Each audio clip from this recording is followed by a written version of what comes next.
E चलनाच्या जाचक कारवाई विरोधात आज ठाण्यातील आनंदनगर चेकनाका येथे वाहतूकदारांनी चक्काजाम आंदोलन करत शासनाचा निषेध व्यक्त केला। या आंदोलनामुळे काही काळ परिसरात मोठी वाहतूक कोंडी निर्माण झाली होती। महाराष्ट्र ट्रान्सपोर्ट ॲक्शन कमिटीच्या वतीनं हे आंदोलन करण्यात आलं। ई चलानच्या नावाखाली विनाकारण दंड आकारला जात असल्याचा आरोप करत वाहतूकदारांनी शासनाविरोधात घोषणाबाजी केली। तसंच ई चलानच्या कारवाईत अनेक त्रुटी असून पुराव्यांशिवायही दंड आकारला जात असल्याचा आरोप आंदोलनकर्त्यांनी केला आहे। ई चलानमुळे वाहनधारक आणि वाहतूक व्यावसायिकांवर आर्थिक बोजा वाढत असून शासनानं याबाबत तातडीनं तोडगा काढावा अशी मागणी आंदोलनकर्त्यांनी केली आहे। अन्यथा राज्यभरात आंदोलन अधिक तीव्र करण्याचा इशाराही देण्यात आला।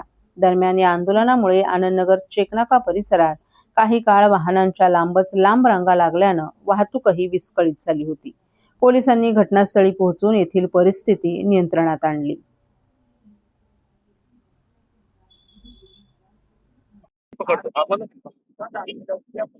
आज हे आंदोलन केलेलं आहे। शासनाने आम्हाला ई चलनाच्या मार्फत जी खंडणी वसूल करण्याची चाललेली वाहतूकदारांचा कणा मोडण्याचं जे शासनाचं धोरण आहे, या धोरणाच्या विरोधात हे आंदोलन आहे।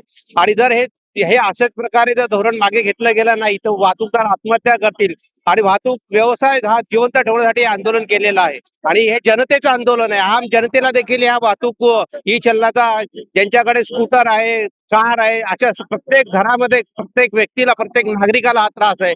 तर हे जनसामान्यांचं आंदोलन म्हणून त्यांच्या वतीने आम्ही आंदोलन करीत आहोत। महाराष्ट्रातील भगिनींना आधार देणारी राज्य शासनाची मुख्यमंत्री माझी लाडकी बहीण योजना। या योजनेअंतर्गत अल्प उत्पन्न गटातील 21 ते 65 वयोगटाच्या भगिनींना मिळणार दरमहा 1500 रुपयांची मदत। अर्ज करण्यासाठी 31 ऑगस्ट 2024 पर्यंत मुदतवाढ। कुटुंबाचं वार्षिक उत्पन्न 2.5 लाख रुपयांपेक्षा कमी असलेल्या महिला पात्र। कुटुंबाकडे पिवळं किंवा केशरी रेशन कार्ड असल्यास उत्पन्नाचा दाखला आवश्यक नाही। पांढरं रेशन कार्ड असेल किंवा रेशन कार्ड नसेल तर कुटुंबाचं वार्षिक उत्पन्न 2.5 लाखांपेक्षा कमी असल्याचा दाखला आवश्यक। योजनेसाठीचा ऑनलाईन अर्ज नारी शक्ती दूत ॲपवरून किंवा पोर्टलवर भरता येईल। ज्या भगिनींना ऑनलाईन अर्ज भरता येत नसेल त्यांच्यासाठी अंगणवाडी, ग्रामपंचायत, वॉर्ड ऑफिस, सेतू सुविधा केंद्रामध्ये किंवा आशाताई बचत गटाच्या CRP यांची मदत उपलब्ध। आता आपल्याला अभिमानानं म्हणता येईल, सुखी आणि सुरक्षित आहे माझी लाडकी बहीण।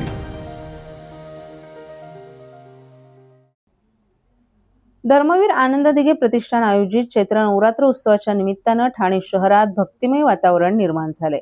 दरवर्षीप्रमाणे यंदाही ठाण्यातील संत तुकाराम महाराज मैदान येथे भव्य स्वरूपात चैत्र नवरात्र उत्सवाचं आयोजन करण्यात आले। गेल्या अनेक वर्षांपासून हा उत्सव मोठ्या श्रद्धा, उत्साह आणि भक्तिभावपूर्ण वातावरणात साजरा केला जात असून ठाणेकर नागरिक यामध्ये मोठ्या संख्येनं सहभागी होत असतात। या उत्सवाच्या प्रारंभाच्या अनुषंगानं आज मंडप पूजनाचा शुभ सोहळा पार पडला। राज्याचे उपमुख्यमंत्री एकनाथ शिंदे यांच्या हस्ते आणि उपस्थितीत हा मंडप पूजन सोहळा विधिवत पार पडला। पारंपरिक पद्धतीनं मंत्रोपचार, पूजा अर्चा आणि विधी करून मंडप पूजन करण्यात आलं। यावेळी देवीच्या उत्सवाची सुरुवात मंगलमय वातावरणात करण्यात आली। चैत्र नवरात्र उत्सव हा हिंदू धर्मातील अत्यंत महत्त्वाचा आणि पवित्र उत्सव मानला जातो। या 9 दिवसांमध्ये देवी दुर्गेच्या विविध रूपांची पूजा केली जाते। या मंडप पूजन सोहळ्याला अनेक मान्यवरही उपस्थित होते। यामध्ये ठाणे लोकसभेचे खासदार नरेश मस्के, माजी आमदार रवींद्र फाटक, महापौर शर्मिला रोहित पिंपोळकर, शिवसेनेचे गटनेते पवन कदम, ठाणे विधानसभेचे प्रमुख हेमंत पवार, उपशहर प्रमुख जयप्रकाश कोटवानी, कल्याण जिल्हा प्रमुख गोपाल लांडगे, महिला आघाडीच्या प्रमुख मीनाक्षी शिंदे, नगरसेविका मालती पाटील, नम्रता पमनानी, नम्रता भोसले जाधव, प्रवक्ते राहुल लोंढे, शाखा प्रमुख रोहित गायकवाड यांच्यासह अनेक पदाधिकारीही उपस्थित होते। यावेळी कोपरी विभागाचे विभाग प्रमुख, उपविभाग प्रमुख, शाखा प्रमुख, उपशाखा प्रमुख, महिला पदाधिकारी, युवासेनेचे कार्यकर्ते तसंच असंख्य नागरिकही मोठ्या संख्येनं उपस्थित होते। यावेळी सर्वांनी मिळून देवीची पूजा करून उत्सव यशस्वी होण्यासाठी प्रार्थना केली। दरवर्षीप्रमाणे यंदाही या चैत्र नवरात्र उत्सवामध्ये भक्तांसाठी विविध धार्मिक कार्यक्रमांचं आयोजन करण्यात येणार असून ठाणेकरांसाठी हा उत्सव श्रद्धा, संस्कृती आणि एकात्मतेचा सुंदर संगम ठरेल। देवीच्या कृपाने ठाणे शहरात सुख, समृद्धी आणि शांतता नांदो अशी प्रार्थनाही यावेळी करण्यात आली। शहापूर येथील विद्यार्थिनीच्या आत्महत्या प्रकरणी आमदार संजय केळकर आक्रमक। मुरबाड तालुक्यातील मोरुश आश्रमशाळेतील 10वीच्या विद्यार्थिनीच्या आत्महत्येप्रकरणी मुख्याध्यापक आणि स्त्री अधिशिक्षिकेला निलंबित केलं असलं तरी प्रकल्प अधिकारी मात्र अद्याप मोकळे आहेत. त्यांना तात्काळ निलंबित करण्याची मागणी आमदार संजय केळकर यांनी विधानसभेत केली आहे. त्यानंतर आदिवासी विकास मंत्री अशोक उईके यांच्या निर्देशानंतर शहापूर आदिवासी प्रकल्प अधिकाऱ्याला तात्काळ निलंबित करण्यात आले. मोरोशी आश्रमशाळेतील एका 10वीच्या विद्यार्थिनीने वसतिगृहात गळफास घेऊन आत्महत्या केल्याचं प्रकरण गेल्या वर्षी 25 डिसेंबर रोजी घडलं होतं. या प्रकरणी आमदार संजय केळकर यांनी अधिवेशनात आवाज उठवून संबंधितांवर कडक कारवाईची मागणी केली होती. खूप खूप शिग्ग पोरी ताठमानेनं जगशील तरी असं आवाहन राज्य शासन ग्रामीण भागात करत असताना दुसरीकडे मात्र ग्रामीण भागातील आश्रमशाळा आणि वसतिगृहांमध्ये सेवा सुविधा, सुरक्षा आणि दर्जा यांचा अभाव असतो. आदिवासी प्रकल्प विभागाकडून वेळोवेळी दौरे आखणे, आश्रमशाळा आणि वसतिगृहांची पाहणी करून आवश्यक सेवा सुविधा देणे हे प्रकल्प अधिकाऱ्याचं काम असून येथील प्रत्येक घटनेला प्रकल्प अधिकारी जबाबदार असतो. मात्र मोरोशी आश्रमशाळेतील घटनेप्रकरणी जबाबदार अधिकारी असलेले प्रकल्प अधिकारी यांच्यावर कारवाईच झाली नसून तेच इतरांचं निलंबन करत आहेत. त्यामुळे तातडीनं प्रकल्प अधिकाऱ्याला निलंबित करण्याची जोरदार मागणी आमदार संजय केळकर यांनी अधिवेशनात केली. त्याचबरोबर पीडित कुटुंबियांना आर्थिक मदत करण्याचीही त्यांनी मागणी केली. यावर उत्तर देताना मंत्री अशोक उईके यांनी अशी प्रकरणं आश्रमशाळांमध्ये वारंवार होत असल्याचं मान्य केलं. या प्रकरणी विविध उपाययोजना करण्यात येत असल्याचं सांगून त्यांनी पीडित कुटुंबियांना 2 लाख रुपये सानुग्रह अनुदान देण्यात आल्याची माहितीही दिली आहे. यावर केळकर यांनी आक्रमक भूमिका घेत प्रकल्प अधिकाऱ्याला निलंबित करण्यात येणार आहे की नाही असा प्रश्न उपस्थित केला. अखेर मंत्री उईके यांनी निर्देश दिल्यानंतर प्रकल्प अधिकाऱ्यांना निलंबित करण्यात आले.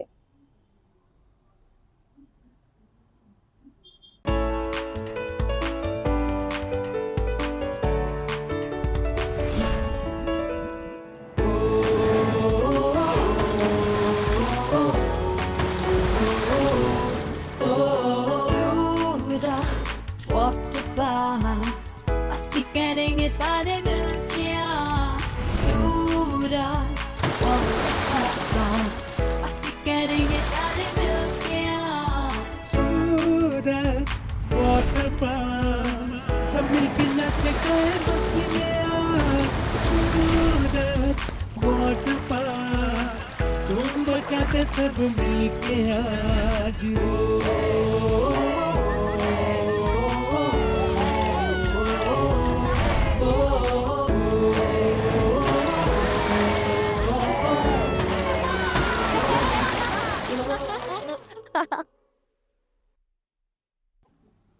शेकडो वर्ष प्राचीन असलेल्या ठाण्यातील चंदनवाडी परिसरातील हजरत नुरीबाबा दर्गा ट्रस्टच्या आवारातील 10 भले मोठे वृक्ष शनिवारी विनापरवाना तोडण्यात आले. ही अवैध वृक्षतोड निदर्शनास येताच स्थानिक रहिवाशांनी या वृक्ष कत्तलीला विरोध दर्शवला. त्यानंतर या प्रकरणी स्थानिक शिवसेनेचे नगरसेवक राजेश मोरे तसंच शिवसेना भाजपच्या पदाधिकाऱ्यांनी काल सायंकाळी घटनास्थळी भेट देऊन येथील पाहणी केली. तसंच ठाणे महापालिकेसह पोलीस प्रशासनानं या वृक्षतोडीची चौकशी करून तातडीनं कारवाई करण्याची आग्रही मागणी केली आहे. ठाणे पश्चिमेकडील मखमली तलावाच्या शेजारी असलेला नुरीबाबा दर्गा हा मुस्लिम धर्मियांसोबतच हिंदू आणि इतर धर्मियांचं देखील श्रद्धास्थान आहे. नुरीबाबा यांच्या नावानं प्रसिद्ध असलेल्या या दर्ग्यामध्ये नुरीबाबा यांची समाधी आहे. या दर्ग्या शेजारील मोकळ्या जागेतील 4 अशोकाचे वृक्ष, 2 सुपारीचे झाड, 1 कोकम आणि 2 नारळीची झाडं, 2 आंबा वृक्ष असे एकूण 10 वृक्ष शनिवारी अवैधरित्या बुंधापासून तोडण्यात आल्याचं स्थानिकांच्या निदर्शनास आलं. त्यांनी ही बाब स्थानिक लोकप्रतिनिधींना कळवली. त्यानुसार शिवसेनेचे नगरसेवक राजेश मोरे, भाजपचे प्रदेश शेडगे यांच्यासह शिवसेना भाजपच्या पदाधिकाऱ्यांनी बुधवारी प्रसार माध्यमांसह प्रत्यक्ष पाहणी केली.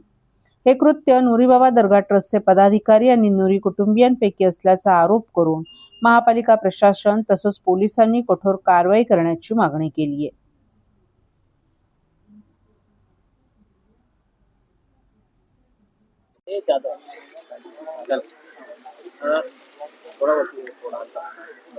दादा काय सांगाल या ठिकाणी झाडं तोडण्याचं निदर्शन आलं आणि आपण स्वतः दाखल झालं, काय नेमका प्रकार आहे? होळीच्या दिवशी आपले सगळे बांधव जेव्हा होळीच्या पूर्वतयारीला होते त्या दिवशी या ठिकाणी मोठ्या प्रमाणात झाडं तोडायला सुरुवात केली. ही दुपारच्या टायमाला सगळी माणसं आली आणि अचानक झाडं तोडायला सुरुवात झाली. तर आजूबाजूच्या स्थानिक माणसांना समजलं.